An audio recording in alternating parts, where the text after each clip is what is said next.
Law of conservation of मास पढ़ेंगे। यह अब शुरू हुआ है, सब अब शुरू हो गया है, यह सब चीज है लॉ ऑफ कंपोजिशन। इसका लॉ शुरू हुआ है। इसमें पहला जो है हम लोग का conversion law of conservation of मास है, द्रव्य अविनाशिता का नियम है। तो यह नियम क्या है कि इसके अनुसार जो है मास को न तो बनाया जा सकता है न बिगाड़ा जा सकता है। यह इसको निकालने वाला साइंटिस्ट था लेबोरियर 1774 में ये निकाला था।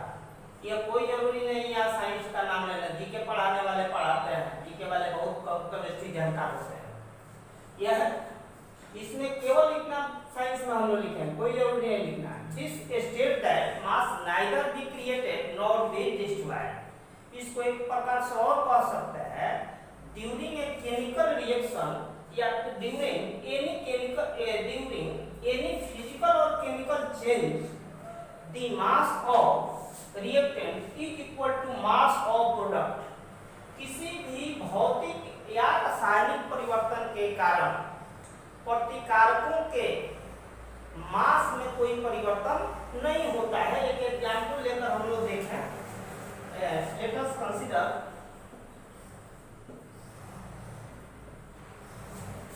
the following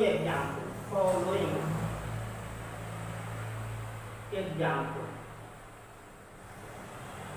जैसे मान लेते हैं कि हम लिख दिए C+O2, यह हो गया CO2। यहाँ पर रिएक्टेंट क्या है C का, यह हो गया 12, यह हो गया इसका कितना 16 दूनी के 32 ग्राम, यह हो गया इतने, यानी मास ऑफ रिएक्टेंट यहाँ पर इसका भी निकाल लिया जाए हो या 12 और 32, यह हो गया 44 ग्राम। यानी यहाँ पर मास ऑफ रिएक्टेंट हो गया हम लोगों का 12 plus 32 gram equal to 44 gram. और यहाँ mass of product equal to 44 gram. यानी यह लॉ जो है करेक्ट है। Therefore this law is correct. एक और एग्जाम्पल ले ले। मान लेते हैं कि यह NaCl का सॉल्यूशन है Aq प्लस AgNO3 का सॉल्यूशन है Aq, मिला देते हैं तो AgCl का प्रेसिपिटेट बनता है NaNO3, यह सॉल्यूशन बन गया। तो यहाँ इसका मास हम लोग लिखे Na का 23 हो जाता है 23 ग्राम, यह 35.5 ग्राम हो गया। ये मिलाएंगे तो 58 ग्राम हो गया। यह जो है 108 मान लेते हैं इसका मास, 14 38, ये जोड़ेंगे तो हो जाएगा 8 8 16 24 6 4 2 6 हो गया 160 ग्राम। 8 4 12 8 20 2 4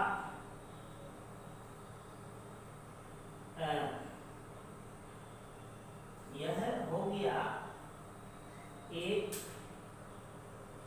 ये जोड़ने पर हो गया 8 4 12 12 8 20 1 1 2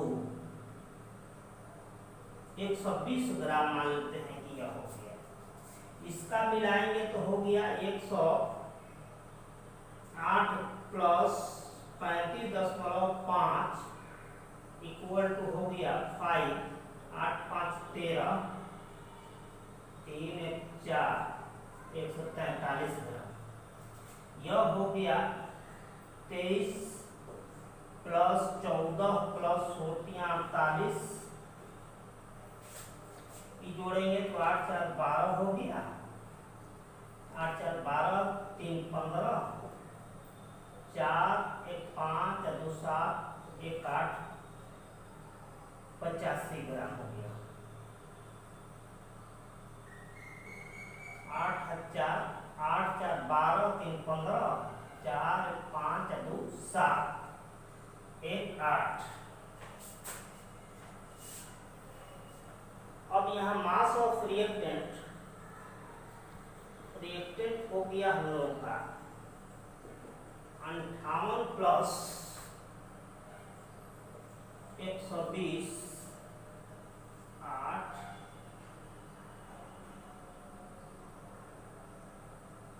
7 178 ग्राम। यहाँ NaCl प्लस AgNO3 बराबर हो गया AgCl प्लस NaNO3 हो गया। इसका मास हो गया ये 23.5 बढ़ेगा तो 58 कितना हो जाएगा 5 हो जाएगा, इतना ग्राम हो गया, यह इतना ग्राम। इसी तरह से इसका जोड़ेंगे तो यह हो गया 170 ग्राम। AgCl का मान निकालेंगे तो 143.5 ग्राम, इसका निकालेंगे तो 85 ग्राम। यहाँ पर मास ऑफ रिएक्टेंट यानी यह मास और यह मास हम लोग जोड़ दिए हैं रिएक्टेंट का तो हो गया 228.5 और यहाँ वाला जो है फिर यह मास और यह मास जोड़ दिए हैं, यह हो गया यह भी 228.5 ग्राम होगा। यानी mass of reactant equal to mass of product हो गया। यानी law of conservation of mass जो है करेक्ट है, सही है, ठीक है। Therefore this law is correct लिखा जा सकता है। या इसका वेरिफिकेशन जो है एक लैंडोन एक्सपेरिमेंट से किया जाता था, लेकिन आजकल CBSE के बुक में नहीं है, इसलिए इसको छोड़ दे रहा है। अब जो है हम आगे दूसरा लॉ पढ़ेंगे। अब दूसरा हम लॉ देखेंगे, लॉ ऑफ कांस्टेंट प्रोपोर्शन या लॉ ऑफ कांस्टेंट कॉम्बिनेशन या इसी को कुछ लोग कहते हैं लॉ ऑफ डेफिनिट कंपोजिशन, निश्चित समानुपात का नियम।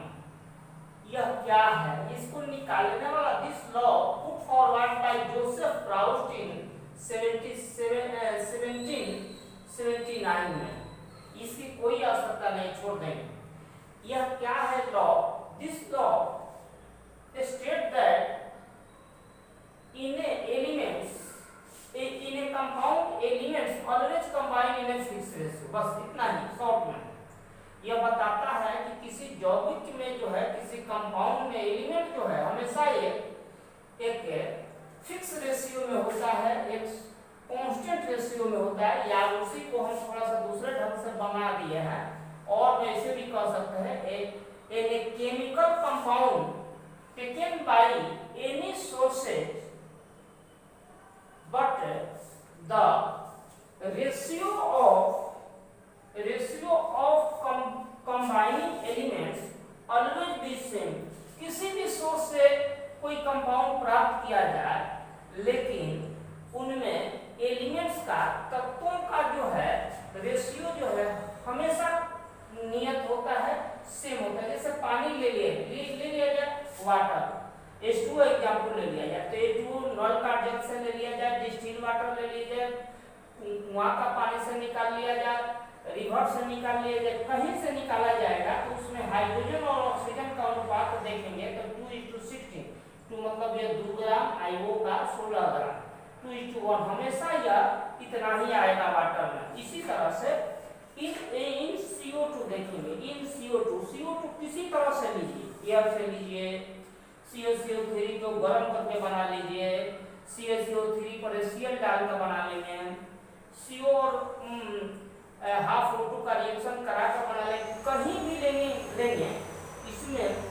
CO का रेशियो जो होगा यह 12 है और यह 32 है, यह 4 से कट जाएगा, इतना रेशियो होगा, हरदम इतना ही रेशियो होगा। इन CO2 the ratio of carbon and oxygen always be इतना, that is in CO2 the ratio of the ratio of CnO always be कितना 3:8 कहीं से भी निकालें। इसी तरह से मान लेते हैं कि हम इन ग्लूकोज ले लें, इन ग्लूकोज C6H12 O6, तो इस तरह से हो सकता है C2H2O, यह 72 हो गया, 12 96 हो गया। यह चाहे तो हम कटा देंगे, यह कटाएंगे तो हम लोग का हो गया 12 से कटाएं तो यह हो गया 72 1 बराबर 96। इस तरह का रेशियो मिलेगा ग्लूकोज में। कहीं से ग्लूकोज हम लोग बना लें, कहीं से प्राप्त कर लें, यह 6:1:8 होगा। तो यह हम लोग का हो गया लॉ ऑफ कांस्टेंट प्रोपोर्शन या लॉ ऑफ कांस्टेंट कॉम्बिनेशन या लॉ ऑफ डेफिनिट कंपोजिशन। को फिर एक बार सुन लेंगे कि किसी कंपाउंड में जो है एलिमेंट सदैव जो है एक निश्चित अनुपात में मिले होते हैं। यही वह कंपाउंड चाहे हम कहीं से प्राप्त कर लें, वो हमेशा रेशियो क्या होता है, सेम।